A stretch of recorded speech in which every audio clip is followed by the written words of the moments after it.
ঈদের ছুটিতে পর্যটকদের পদচারণায় মুখর পর্যটন স্পটগুলো। পরিবার, পরিজন, বন্ধু বান্ধবের সাথে ছুটির মুহূর্তকে স্মরণীয় করতে ঘুরে বেড়াচ্ছেন তারা। শিশু, কিশোর থেকে শুরু করে সকল বয়সী মানুষের পদচারণায় মুখর স্পটগুলো। উপরে সারি সারি পাহাড় আর মেঘের মাখামাখি, নিচে বয়ে চলা জলের ধারায় বিছানো সাদা পাথর।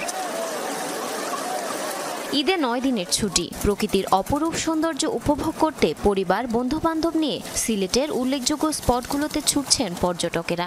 অপরূপ সৌন্দর্যের লীলাভূমি এই সিলেট। গতকালকে আমরা ঈদে ছিলাম জাফলংয়ে, আজকে এখানে অনেক সুন্দর প্লেস।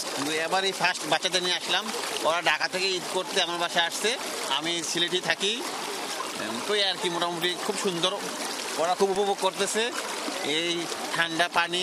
বন পাহাড়ের সান্নিধ্য পেতে পার্বত্য জেলা খাগড়াছড়িতেও বেড়েছে পর্যটকদের সমাগম। যেহেতু বাচ্চা নিয়ে আসছি, বিশেষ করে কিডস জোনটা অনেক ভালো লাগছে। পাশাপাশি ঝুলন্ত ব্রিজ, সব জায়গায় মানে একদম কালারফুল, খুব সুন্দর করে সাজিয়েছে। এবার সবার আনন্দের সাথে বাচ্চাদের আনন্দ মিশে একাকার হয়ে গেছে।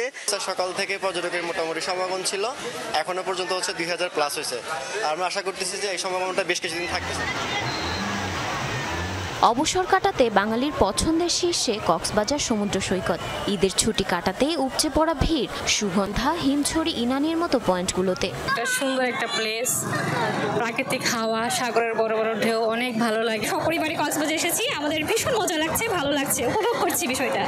মনের অবসাদ, ক্লান্তি, কর্মব্যস্ততার এগুলোর যে একটা ক্লান্তি আসে, সেটা থেকে রিফ্রেশ হয়ে আবার নতুন করে যার যার কাজের জায়গায় ফিরে যাব। রাজশাহীতেও ঈদ আনন্দে মেতেছে সব বয়সী মানুষ। পুঠিয়া রাজবাড়ি সহ 3তলা হাওয়াখানা ভবনেও ভিড় বেড়েছে দর্শনার্থীদের। উচ্ছ্বাস, আনন্দ, বিনোদন কেন্দ্রগুলোতেও। নরসিংদীর ড্রিম হলিডে পার্কে হাজারো দর্শনার্থীর ভিড়। মেতে উঠেছেন ওয়াটার কিংডমে, চড়ছেন কেবল কার, ক্রাই ট্রেন সহ বিভিন্ন রাইডে।